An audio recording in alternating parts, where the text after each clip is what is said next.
आज आपण एक हेल्दी रेसिपी बनवणार आहोत।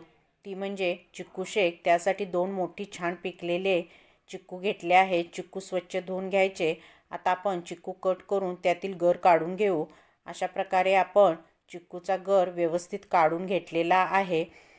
आता मिक्सरच्या जारमध्ये हा गर घ्यायचा। त्यामध्ये 6 ते 7 भिजवलेल्या काजूच्या पाकळ्या टाकायच्या। तसेच 2 चमचे मध घालायचे।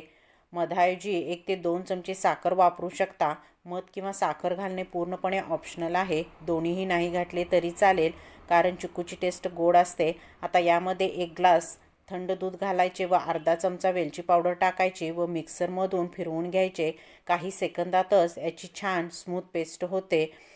आता आपण चिक्कू शेक सर्व करू। मस्त थंडगार एकदम फ्रेश चिक्कू शेक तयार आहे। सजावटीसाठी आपण पिस्ताचे काप घालू। रेसिपी नक्की ट्राय करा व चॅनलला माझ्या सबस्क्राईब करा।